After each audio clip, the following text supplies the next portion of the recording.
This is the Aftermarket Radio Network.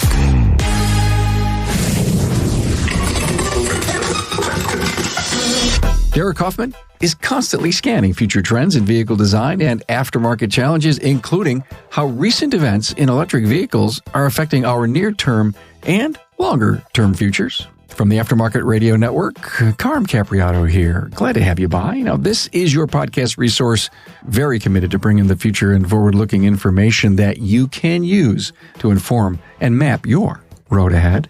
Thanks to our partners Apex and Shopware for providing you this episode. Imagine walking into a simulated real-world shop environment with 10 service bays, lifts, and vehicles where you can see product demos and talk capabilities, benefits, and how to use it all in real time.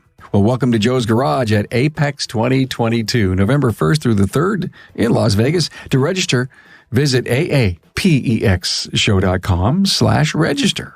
Checking your balance when you close is a pain unless you've got end-of-day payments from Shopware. It tallies up all transactions and puts your mind at ease when you see your daily snapshot. Talk to my friends at getshopware.com. Hey, so honored to have Derek Kaufman, managing partner at Schwartz Advisors, LLC, who does mergers and acquisitions. Hello, Derek. Carm, how are you? I am great. Thank you so much for bringing your wisdom. Impressive background, entrepreneur, founded C3 Network, LLC in 97 to help clients launch new products in the transportation industry. His impressive resume includes Freightliner Trucks, Hino Trucks, subsidiary of Penske, Smart USA, and Mission Motors. And you serve on the boards of several companies and speaker. And I saw you speak in New York just before COVID, I think it was. Yeah, I think it was the last day of COVID or pre-COVID in New York. And we got the day out the day before. It was amazing how we were sitting on that stack of dynamite there. But look, it's always good to check in with Derek, who constantly scans future trends. He is, if you will, my EV go-to guy in vehicle design aftermarket challenges to see what he's up to, what your think is in 2022, and how you see some recent events going on with EV drive cars affecting our near-term and long-term. All I seem to talk about with people is, okay, it's here. We're needing to listen and accept it like all the technology changes. But let's talk about the year, 2 or 3 down the road. I think those are the kind of challenges. So let's jump right in and ask about your update on the battery vehicle adoption. What's going on? Well, great, Carmen. It is always good to be with you. And obviously we see consumer demand increasing. I think BEVs are running around 5.6% of new car sales in the second quarter of 2022. And this time last year, it was more like 2.7. It was under 3%.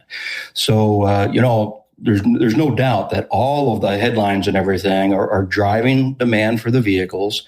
That said, I think there are some headwinds in the second half of this year that will slow the growth of BEVs, at least through the balance of 2022, maybe into 2023. So are we talking headwinds in the economy or headwinds with BEV production?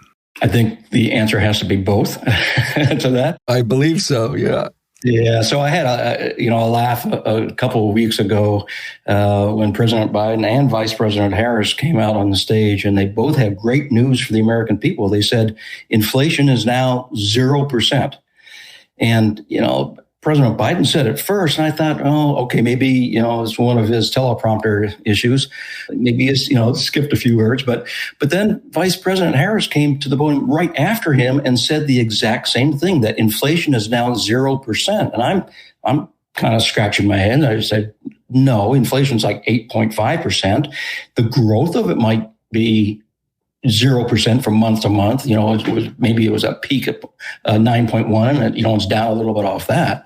But I don't know about you. I mean, I go to lunch with my wife here recently, and the same restaurant we go to all the time that was always kind of $15 out the door for the two of us is now like $25 or $30 out the door. And the fact is that everyone, both at the retail level and the wholesale level, is really feeling these kinds of increases. And I think that's going to slow our economy in the second half of 2022 and into 2023. So The number one headwind I would say is the coming recession. I got to confirm what you just said about the restaurant. Ann and I went out, chicken Caesar salad, 2 of them, identical.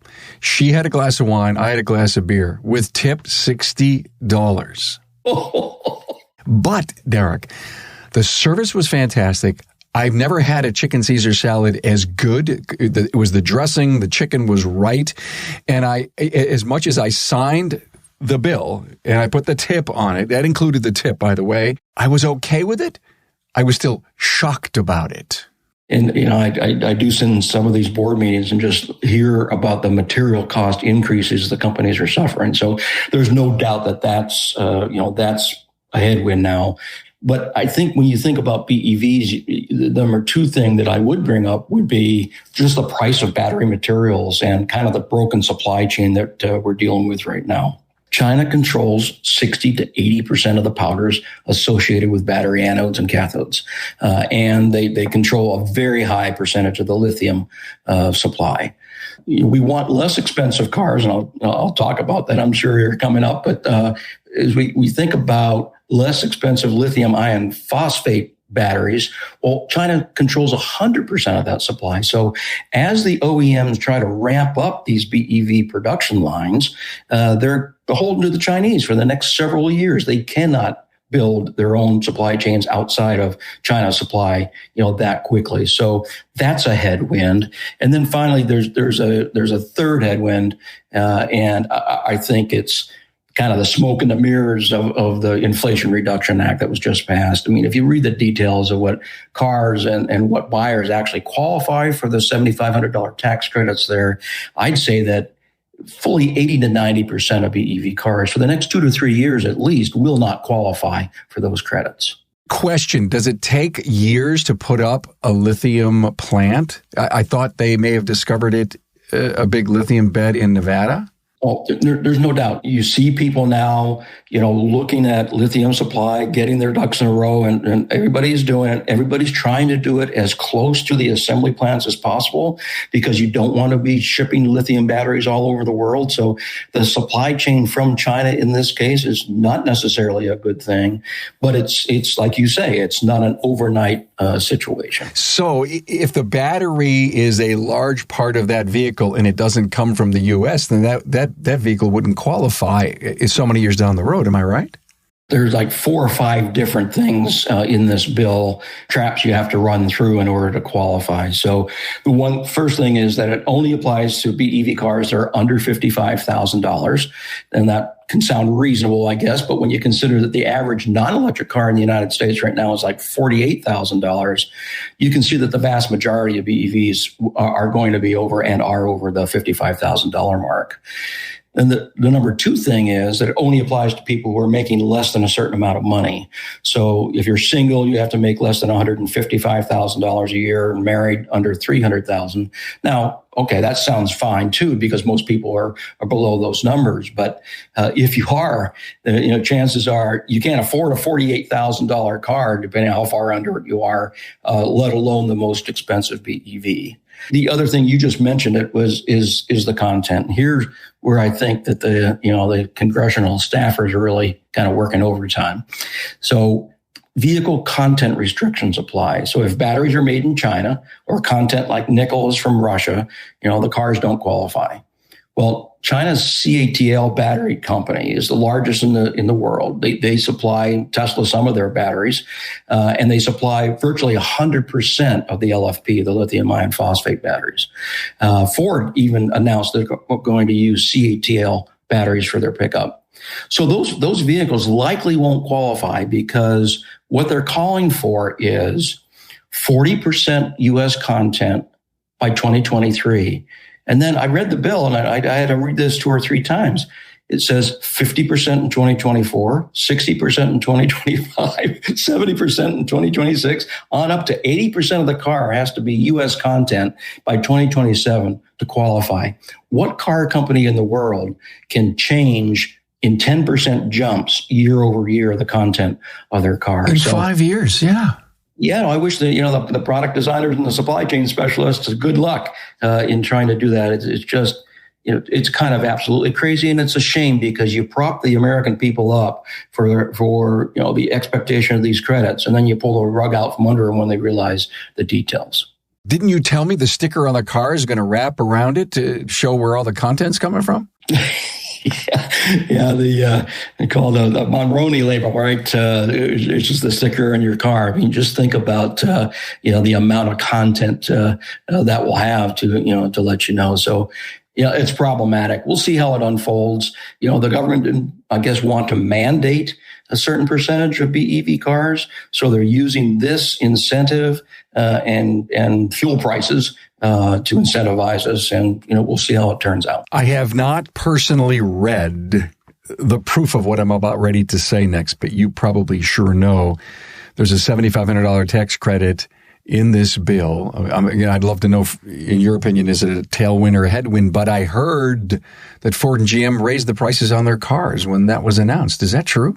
Yeah, they have, and the reason they're doing it comes back to my original statement is that they're beholden on the Chinese on materials here, so they're over a barrel as to their sourcing, and they can't change that very quickly. I don't know that the price increase was based on them looking at the credit. I more guess that it's supply chain issues and just the inflation of the cost of materials coming to them.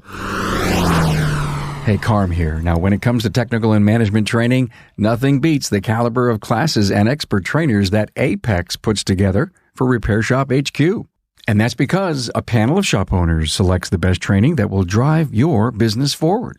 Training is geared toward shop owners, service advisors, and technicians.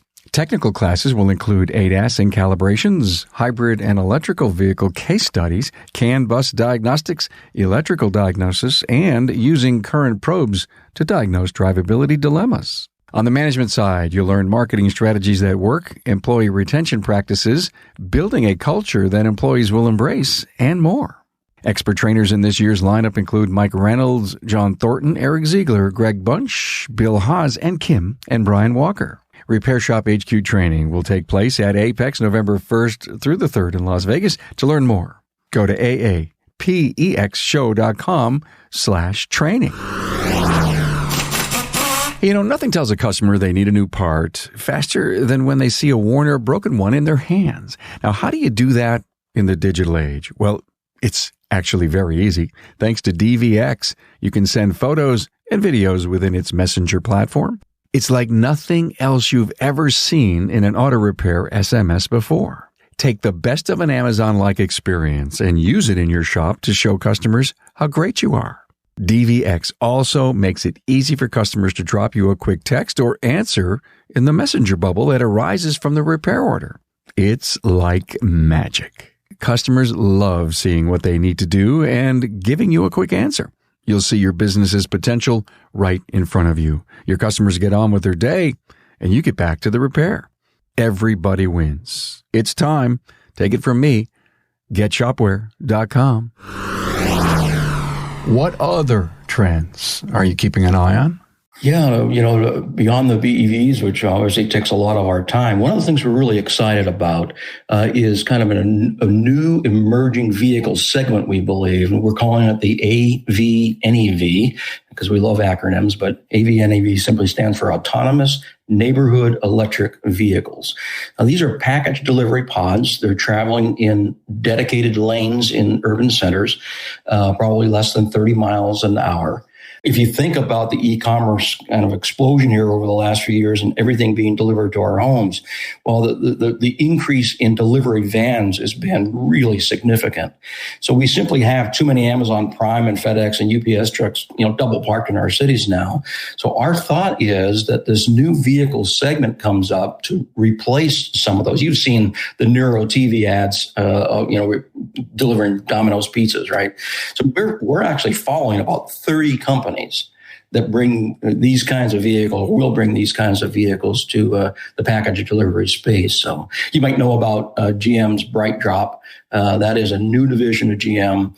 They've developed a human-guided motorized pod that we believe will turn into a fully autonomous pod. And it's pretty cool. It's in the warehouse. Six of them or so. stack up inside an electric drive van that then drives into urban center, into city center, and then the pods come out and deliver things, to your doors. So all kinds of logistical questions, obviously, but we really think we're going to see a few million of these pods, on the streets. And the interesting thing about these, Carm, is, they're vehicles. So they're going to create a new parts and service business. They have tires and suspensions and lighting and ADAS sensors on them. They're going to need to be cleaned and checked and certified for operations. So our question is for the auto aftermarket are the companies that are making these pods going to invest in the infrastructure to service them, or are they going to depend on the automotive aftermarket, to supply the necessary parts and service? And I'll tell you is, unfortunately, my bet is that they're going to invest in their own centralized service locations, but it doesn't need to be that way. If the auto aftermarket can kind of unify that effort, and I don't know if that's shop operators or 20 groups of independent shop owners or dealerships. I don't know who it is, but if we can be proactive and go to these companies now and say, look, we have shops that are right in front of your pods running by us. You don't need to send those back to some central service location. We'll keep your uptime higher by dedicating bays to the service and checking of these things. Yeah, I believe that can absolutely happen. You need to be proactive. I don't think these companies right now, I think they're all concerned about their technology. I don't think they're thinking, forward to what parts and service channels are going to make their vehicles, stay on the road. So a quick story on this. Zipcar actually formed, I think, back in 2000, so 22 years ago. And there were 3 people that formed this company out in Massachusetts, and they put fleets on college campuses and then into urban centers. And Zipcar really took off. It was a very successful shared fleet model. But the interesting thing was they had the foresight to have those cars serviced by a combination of dealerships and independent shops. But then the partners that had Zipcar kind of had a falling out inside the company, and they decided to sell out in about 2013. They sold the company to Avis. And what did Avis do as soon as they bought that company? They moved all the service back to their airport service hubs. So now they're hiking cars all over town and losing revenue generating miles and scratching their heads on why the business model doesn't work very well. So that's the power, I think, of the independent aftermarket. But our weakness is being proactive and unified enough to affect the necessary change fast enough. So we'll see, if this NEV segment relies on our parts and service channels going forward. The power of networking, the power of belonging, association membership, ear to the ground. And to your point, if those vehicles can be serviced in the areas they're assigned to, instead of, if you, as you say, going back, let's send these vehicles back 25 miles to the depot where they could stay and be productive. It's, hey, would you put on an overnight staff to keep these vehicles in service? Yes, sir, I'll have another. And, how many vehicles can I service? You could have 30 of them that are in this particular city or region. Again, I think you have to be a member of an organization. They want to do business with one person, if you will, even though there's 10 or 15 independents involved in it. Brilliant stuff. I love your think. And again, it goes back to us being smart, open, and flexible as the future unfolds. Absolutely. And let me bring the flexibility thing in here for a second, because there's another whole category that I think requires a new parts and service channel. Doesn't have to be vehicles. It happens to be BEV chargers. This is driving me crazy. I mean, there are about 20 to 30%, and these are some, stats that change all the time though, but I'm reading that 20 to 30% of the chargers out there are down at any given time.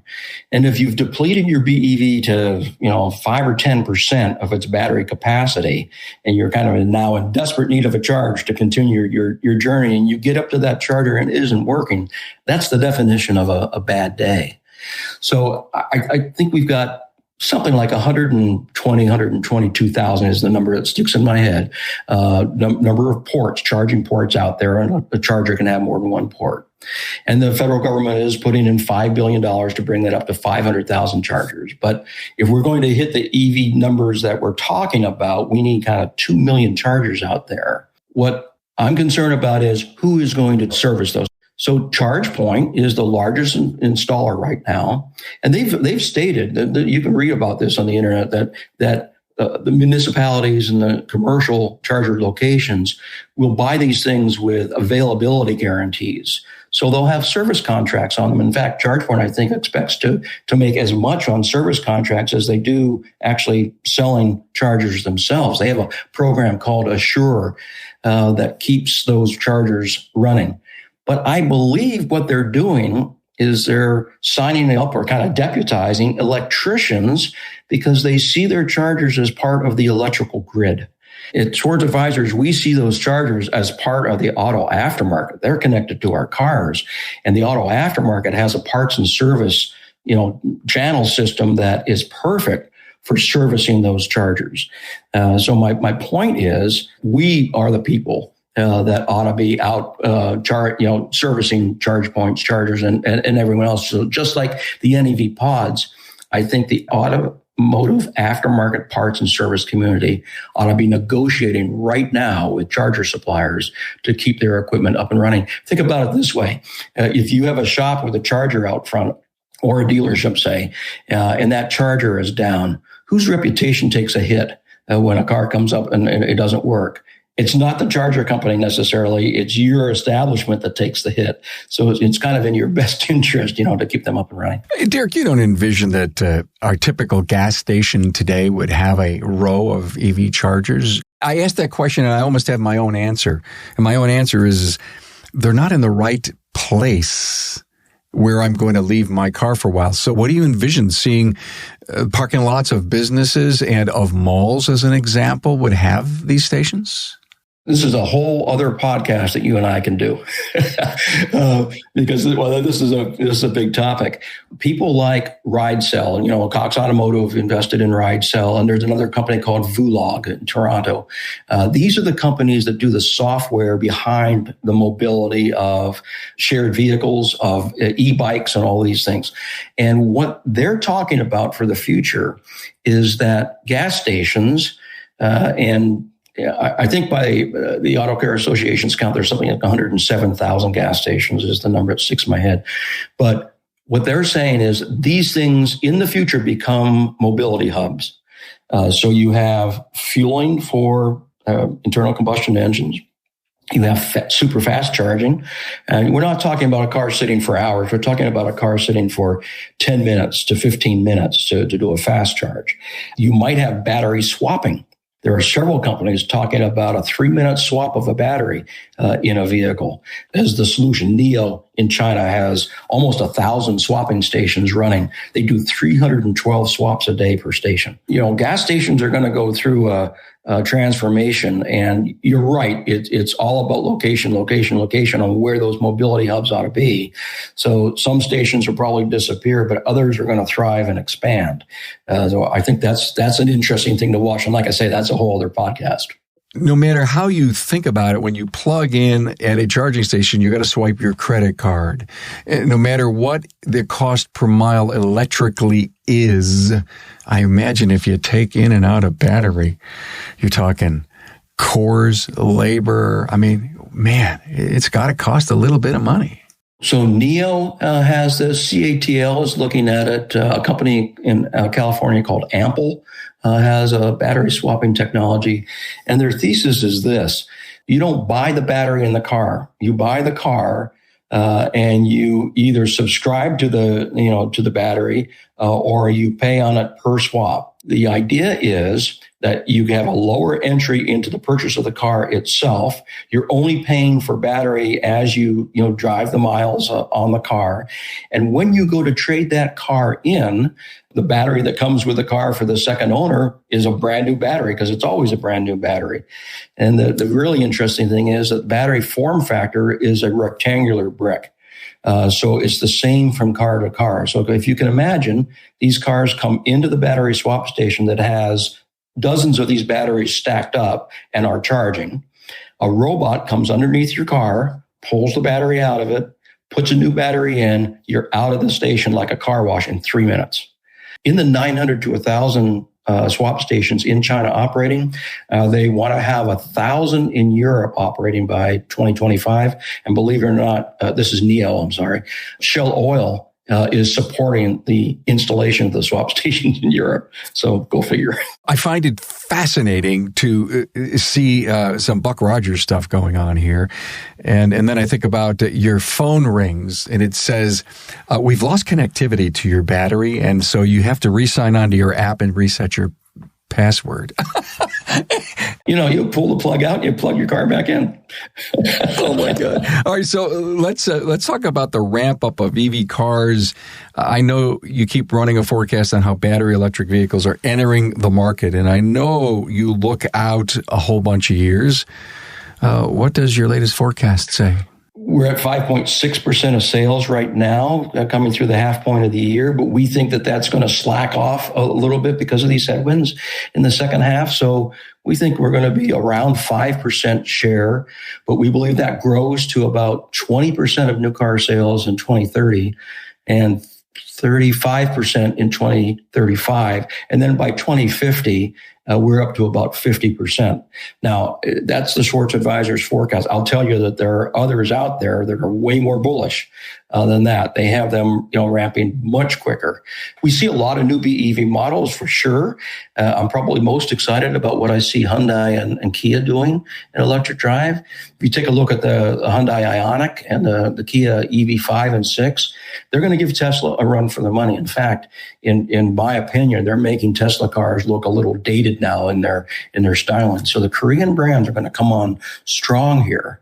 We think about new car sales, but the aftermarket really thinks in terms of VIO. So only 0.8% of the VIO right now is BEV, about 2.4 million cars out there. And remember, you always need to check on what cars are included. So we look at pure BEVs when we're talking about that, not plug-in hybrids or anything else, right? So we're 0.8%. That grows to about 6% in 2030, 12% doubles again in 2035. And by 2050, we're at 41% of the VIO being BEVs. Now, if you're California, or maybe a West Coast location, maybe in the Northeast, you got to double or triple these ramps. So you'll be at much higher percentages of new car sales and VIO, going forward. So shops in the California area, California's already seen, I think 12.6% of cars, being sold, being BEVs. So then, the other thing that we have to dial in here is autonomous. So we think it starts with the NEV pods in the 2020s and 2030s, by 2050, that thing is running pretty strongly. That AVs come up, their BEV cars, sorry for all the acronyms here, and they just add to it. They really ramp between 2040 and 2050. So that vehicle shows up, the pods come out, they do their delivery. Who takes the package to the door? Basically, on the dedicated lanes, what they'll have is they'll have pickup centers. So they have people. Remember, now we're talking about package delivery in urban centers. You'll get a notice on your phone, and you'll come out to meet the machine. So the thing that might change. So it seems to me I have an Amazon Prime truck show up every day here. I got to talk to my wife about that. But they walk from the van to the house. About 20 or 30% of the time, if I'm around, I walk to them. And I think they appreciate the fact that they don't have to get out of the van. I won't have a big problem walking from my house to that.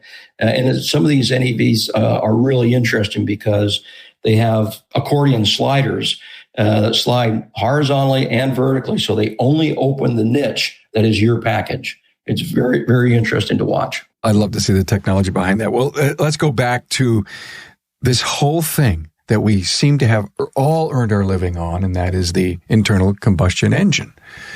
Based on the predictions that you see and may become reality, we still got a future working on these cars.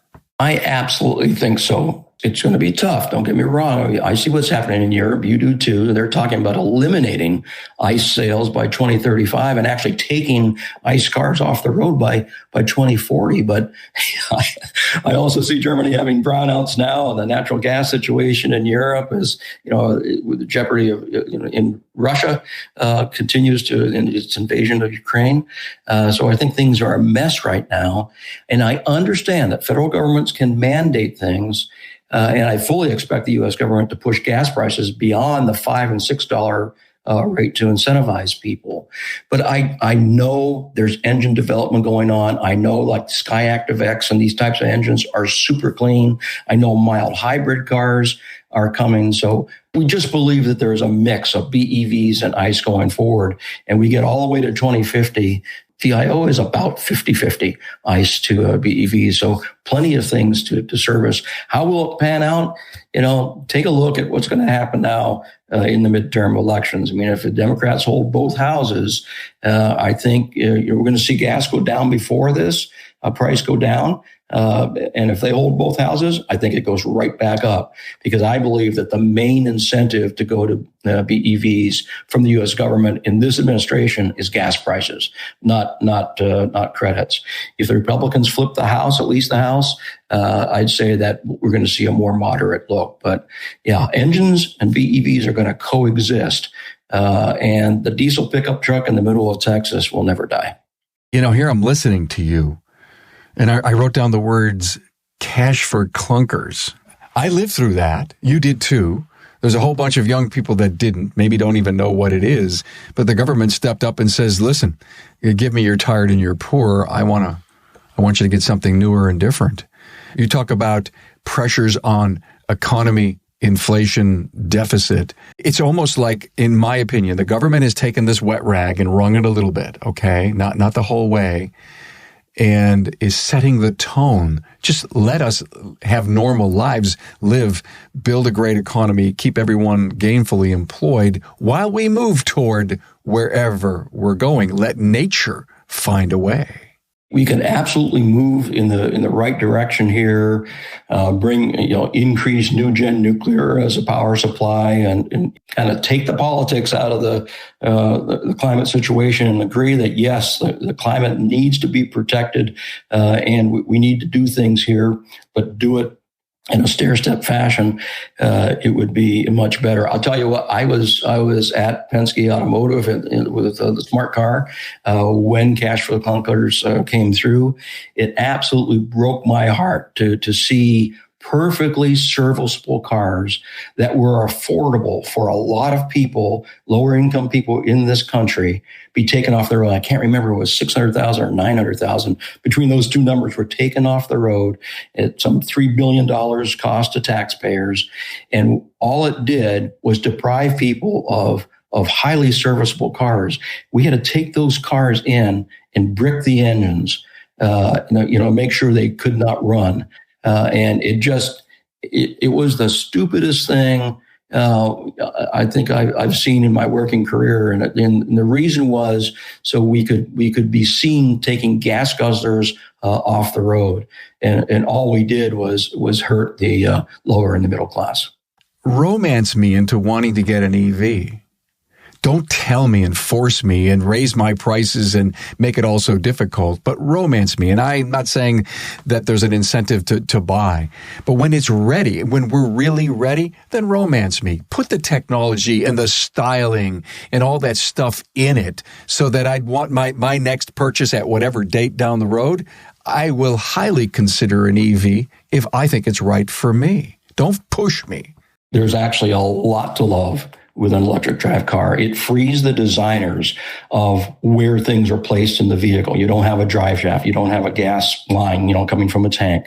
So you might have seen the Audi car that actually changes its wheelbase. If you want a sports car, it contracts about 10 inches. If you want to put it in AV mode, it expands for a better ride. I mean, those are the types of things you can do with BEVs. So I think there is absolutely, the performance of them is great. I believe that batteries will end up being 500-mile range devices. I think they'll charge in 10 minutes. I think they'll come down in cost, so they will come up to to parity with ownership cost of internal combustion engines. So I think there's a lot to love about them. I really do. But I think that having the government instead of consumer demand be the key driver makes you do things that are not that smart on your way to the conversion. So that would be my concern. I love listening to you. What a great podcast. Thank you so much. Derek Kaufman, Managing Partner, Schwartz Advisors, LLC, does mergers and acquisitions. And Derek's job is to keep an eye on the future. Always watching. Always. Oh, my God. So thank you for being here. A ton of intelligent nuggets here for all of us to chew on and to, you're not going to go out and change your life and how you run your business, but training for electric vehicles and hybrids, marketing for it, telling the people that do have them that you can fix and or repair them. There's going to be so many new car companies that don't have dealerships that we're going to have to step to the plate. If they're wise, get us to partner with them so that we can keep these future cars and or trucks on the road. God, Derek, thank you so much for this. Karma, I always enjoy it. See you next time. Thanks for being on board to listen and learn from the premier automotive aftermarket podcast. Until next time.